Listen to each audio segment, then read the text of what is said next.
Resulta increíble, ¿verdad? Pensar que una novela escrita en 1931 pueda sentirse tan actual, casi como una hoja de ruta de algunas ansiedades que tenemos hoy. Totalmente. Es una de esas obras que no envejece, que sigue ahí, en todas las listas importantes, casi un siglo después. Hablamos, claro, de Un mundo feliz, la distopía, bueno, visionaria de Aldous Huxley. Eso es. Y hoy vamos a meternos de lleno en ella, a ver qué nos contaba Huxley. Nos basamos en fuentes bastante detalladas, que analizan la obra, su contexto, su impacto. Si la idea es entender bien ese estado mundial que imaginó, por qué lo hizo justo en ese momento, en 1931, y sobre todo, por qué nos sigue resonando tanto. Vale, pues vamos a ello. Empecemos por situarnos un poco. Venga. Londres, año 632 después de Ford, que sería para nosotros el 2540, más o menos. Ciencia ficción distópica, pura y dura, se publicó en 1932 y bueno, está considerada una de las grandes novelas del siglo XX. La clave es la sociedad que nos pinta, una estabilidad que parece absoluta, pero a cambio de la libertad. Todo muy controlado. Controladísimo. Reproducción en laboratorios, nada de familias. Castas sociales predeterminadas desde que eres un embrión. Exacto. Y un condicionamiento psicológico constante, desde antes de nacer hasta que mueres. Y luego está el soma, claro. ¡Ah! El soma. La droga maravilla para eliminar cualquier atisbo de infelicidad. Justo. Se sacrifica todo. La familia, el arte, la religión, las emociones fuertes. Todo en nombre de un orden social que se supone perfecto y, sobre todo, predecible. Pero a ver, ¿cómo se le ocurre a Huxley imaginar algo así en 1931? Pensemos en la época. El mundo salía de la Primera Guerra Mundial, estaba metido de lleno en la Gran Depresión, la estabilidad debía parecer, no sé, el bien más preciado del mundo. Totalmente. Él mismo lo dijo, que la estabilidad era la necesidad primordial de aquellos años. Pero no fue solo la situación económica y política, ¿eh? Hubo más cosas, claro. Sí, la novela es en parte una sátira, una respuesta a las utopías, digamos, demasiado optimistas de H. G. Wells. Huxley la llamaba directamente una utopía negativa. Una parodia casi. Vio de cerca la cultura juvenil, el consumismo a tope, la promiscuidad, leyó Mi vida y mi obra de Henry Ford y pensó, oye, esto de la producción en masa se podría aplicar a la gente. Tela. Y creo que hasta una visita a una fábrica le dio ideas concretas, ¿no? Sí, visitó una planta química súper avanzada en Billingham, de Sir Alfred Mond, y de ahí sacó la inspiración para Mustafa Mond, uno de los interventores mundiales. Un personaje clave. Fundamental. Y el título, Brave New World, Un mundo feliz, sacado de La tempestad de Shakespeare. Pura ironía. Total. Son las palabras de Miranda cuando ve a los hombres por primera vez, sin saber la maldad que traen. Oh mundo feliz que tiene tales gentes. En la novela es totalmente irónico, claro. Todo este caldo de cultivo, lo personal, lo social, pues de ahí salió la obra. Además hay que recordar que él venía de una familia de científicos muy importantes. Su hermano, Julian Huxley, estaba metido en el movimiento eugenésico. Cierto. Y de hecho, en una novela anterior suya, Chrome Yellow, de 1921, ya había esbozado ideas parecidas. Hablaba de una generación impersonal, de incubadoras, de la desaparición de la familia. O sea, que eran ideas que ya le rondaban la cabeza, estaban en el aire, y en su entorno más cercano sí. Bueno, pues hablemos de cómo funciona esa sociedad, la del Estado mundial, con ese lema tan potente: comunidad, identidad, estabilidad. La base son las castas, ¿no? Alfas, los de arriba, la élite intelectual y de gestión, luego betas, gamas, deltas y épsilones, cada uno diseñado para un tipo de trabajo más o menos complejo. Exacto. Y es súper importante entender que no es tanto ingeniería genética como la imaginamos hoy, ¿eh? No iban modificando genes uno a uno. No, era más bien manipulación química y ambiental, ¿verdad? Desde la fase embrionaria. Muy bestia. Precisamente. A los embriones, según la casta a la que estuvieran destinados, pues les metían alcohol, toxinas, les privaban de oxígeno, les sometían a calor, a frío, de todo. ¿Para qué? Pues para ajustar sus capacidades físicas y mentales a su futuro trabajo. Y lo más importante, para que fueran felices en su rol asignado, para que no desearan otra cosa. ¿Qué? ¡Qué fuerte! Y para las castas más bajas usaban algo más. Sí, el proceso Volkanovski. Era una técnica para que un solo óvulo fecundado se dividiera y se dividiera hasta generar 96 individuos idénticos. Gemelos idénticos por docenas. Producción en masa de seres humanos. Aplicada a la biología. El sueño de Ford hecho realidad, pero con personas. El objetivo era la estandarización total para los trabajos más repetitivos. Y una vez que nacían, o bueno, los decantaban, como decían ellos, ¿el condicionamiento seguía? No paraba nunca. Ahí entraba, por ejemplo, la hipnopedia, El aprendizaje durante el sueño. que por cierto parece que no funcionaba para enseñar hechos concretos, ¿no? No, para eso no servía. Pero era súper eficaz para inculcar lemas, consignas morales, conformidad social. Repetirles mientras dormían cosas como «todo el mundo pertenece a todo el mundo» o «me encanta ser un beta», les modelaba las actitudes. Y aparte de la hipnopedia, ¿qué más? Pues condicionamiento clásico, tipo pavloviano. A los bebés de castas inferiores, por ejemplo, les enseñaban a odiar los libros y las flores. ¿Cómo? Pues se los mostraban y a la vez hacían sonar sirenas estridentes o les daban pequeñas descargas eléctricas. Así asociaban esos objetos con el miedo y el dolor. ¡Oh!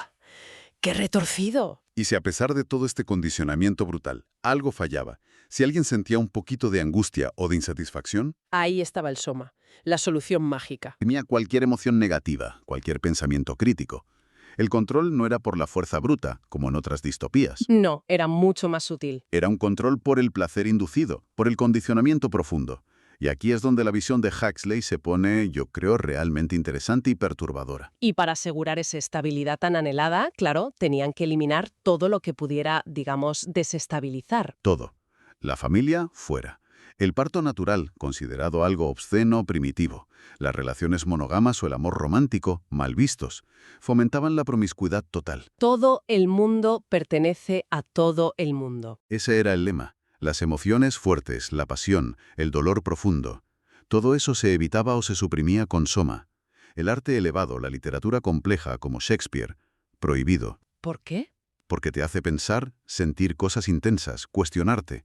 Peligroso. La historia también, borrada.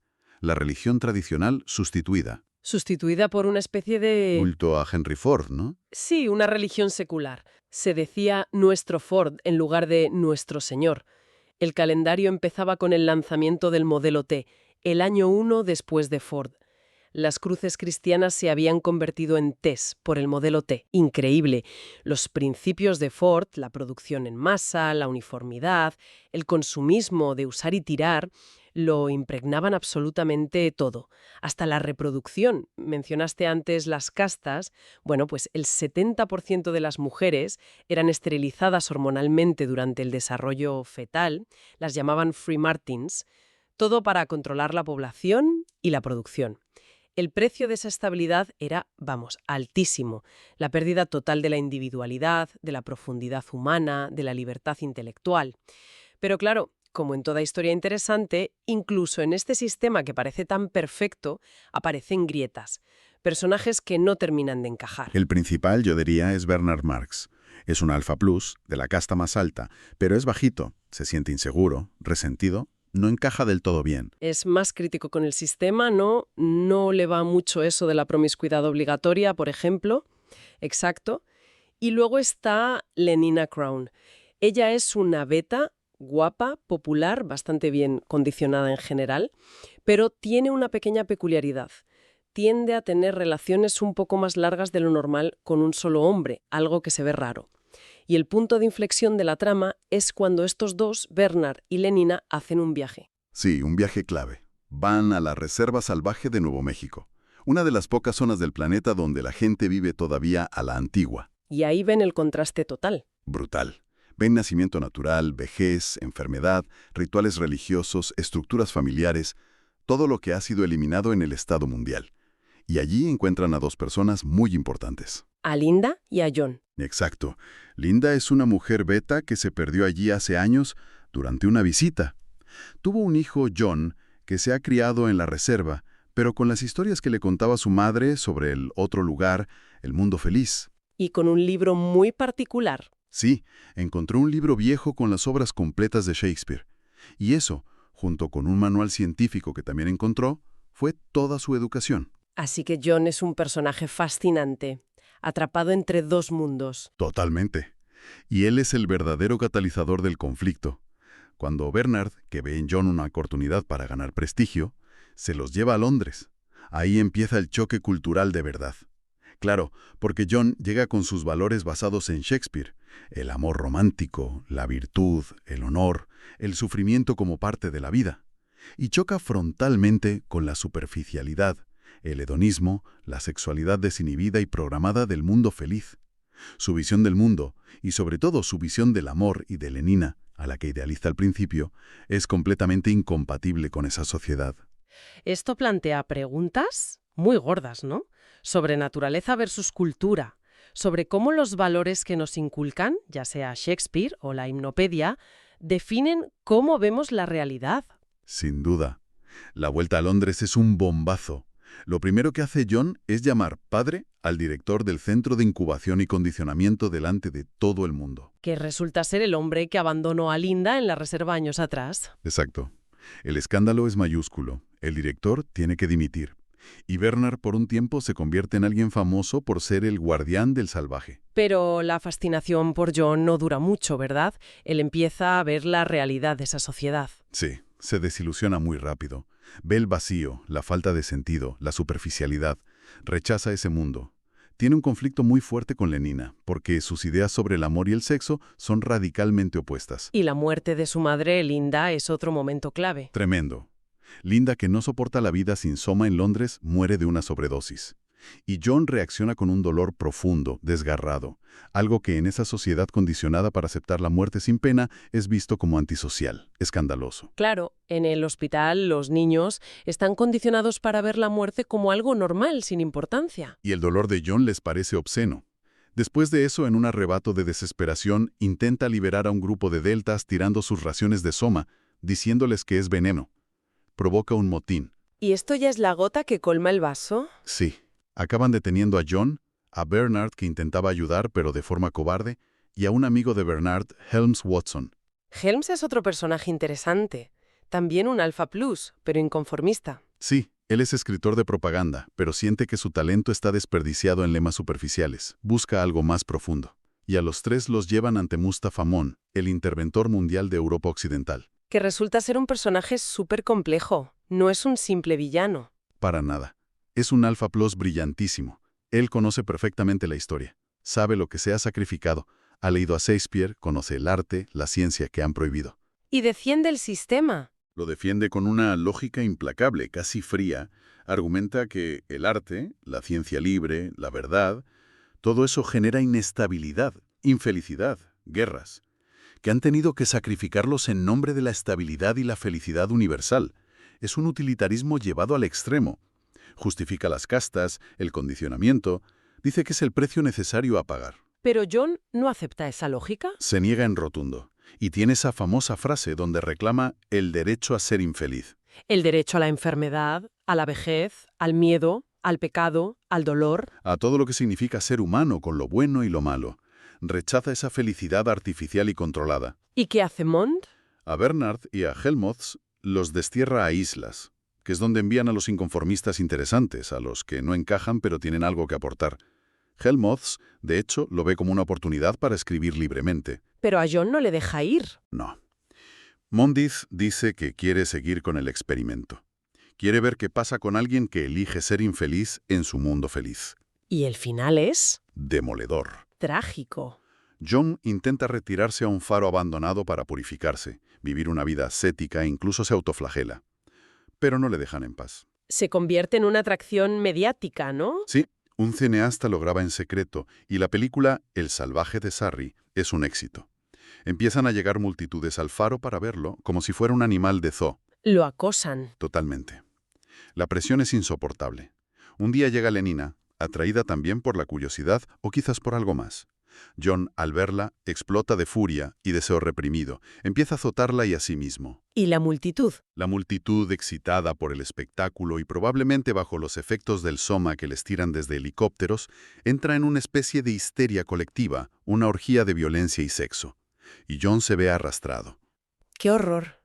Al día siguiente, cuando se da cuenta de lo que ha hecho, de que ha caído en lo mismo que odiaba y despreciaba, no lo soporta. se ahorca en el faro. Su intento de vivir auténticamente es completamente aplastado y absorbido por el sistema que rechazaba. Un final terriblemente pesimista. Y otros personajes, como decías, Helmholtz, que elige el exilio como una forma de libertad creativa, o la pobre Linda, víctima de ambos mundos. Cada uno completa un poco el cuadro. Sí, cada uno ilumina una faceta diferente de esa sociedad y del altísimo precio que pagan por esa estabilidad y esa felicidad forzada. Entonces, si intentamos resumir un poco los grandes temas que plantea la novela, estaría el control social a través de la tecnología y el condicionamiento psicológico, ¿no? Fundamental. Y esa tensión constante entre la felicidad superficial, fácil, garantizada, y la libertad individual, la verdad profunda, aunque sea dolorosa. También hay una crítica muy fuerte al consumismo, a la cultura de la gratificación instantánea, ¿verdad? Sí, a la idea de que todo tiene que ser fácil, rápido y placentero. Y por supuesto, la pérdida de la individualidad, de la humanidad misma, en nombre del bien colectivo y la estabilidad.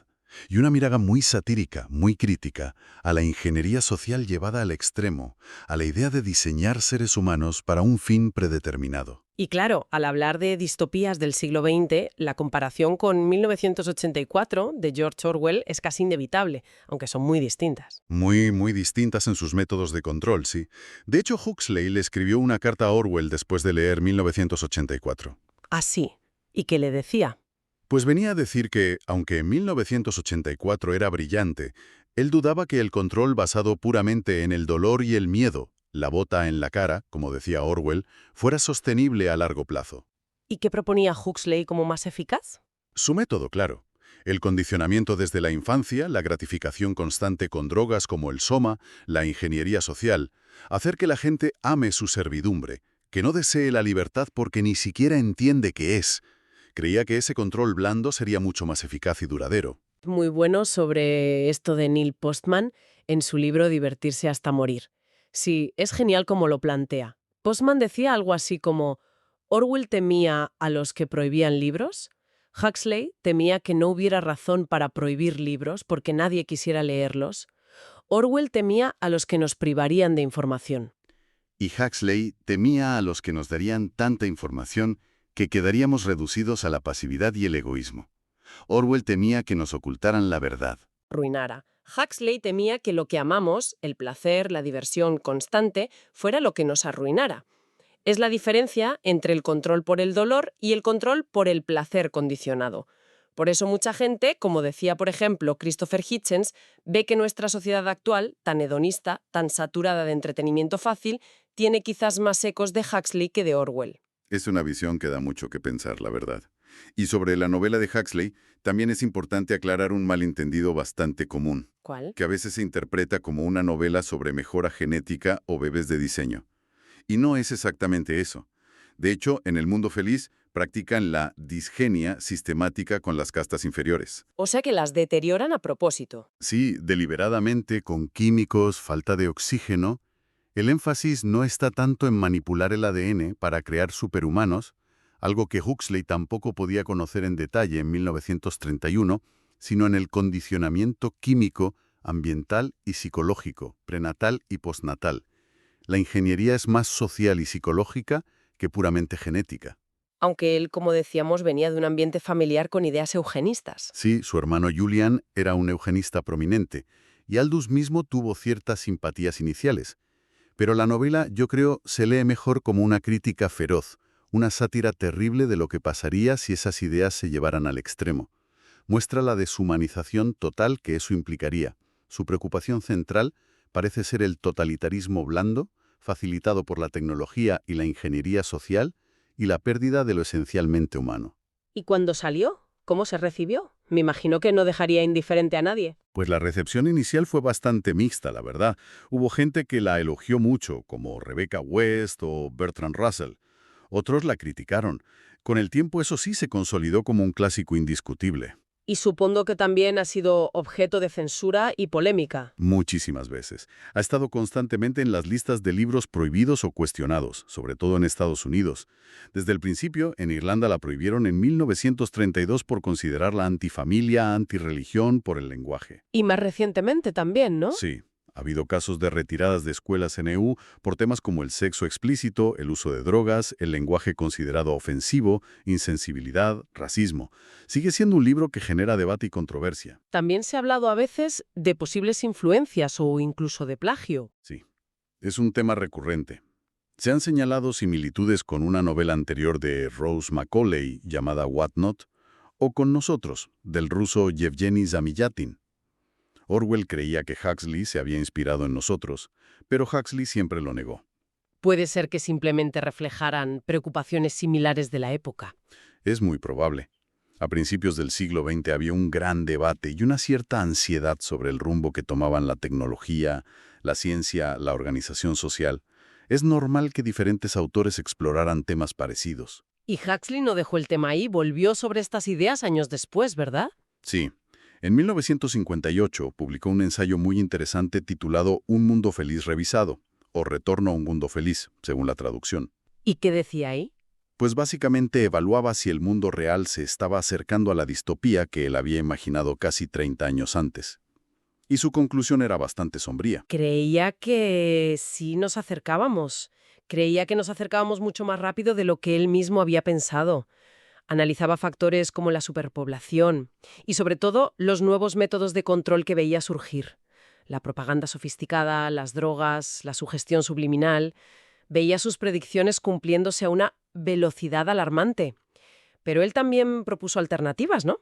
No se quedó solo en la distopía. No.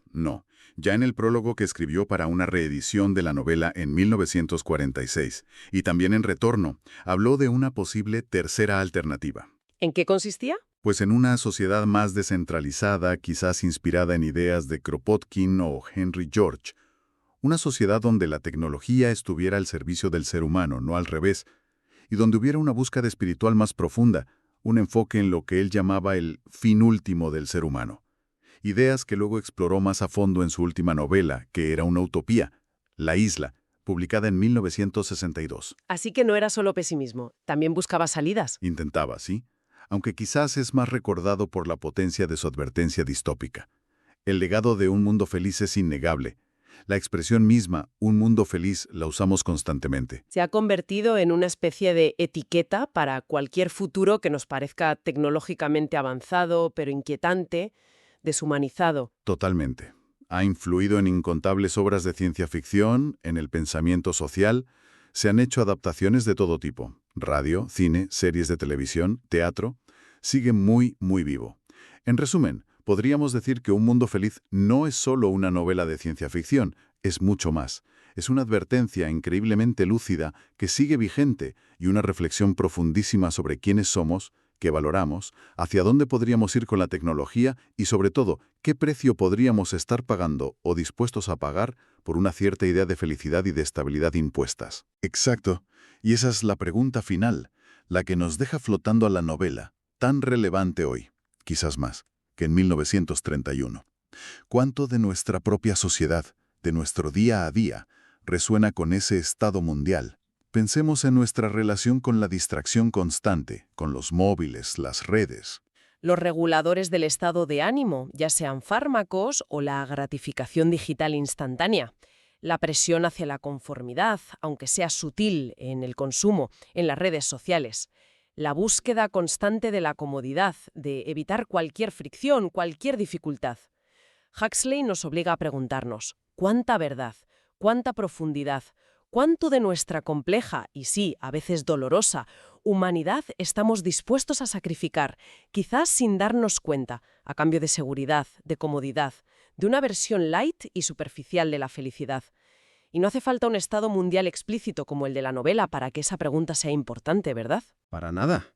Es una pregunta muy personal sobre nuestras propias elecciones, nuestras prioridades, aquí y ahora, en el mundo en que vivimos. Es algo, sin duda, para darle una vuelta.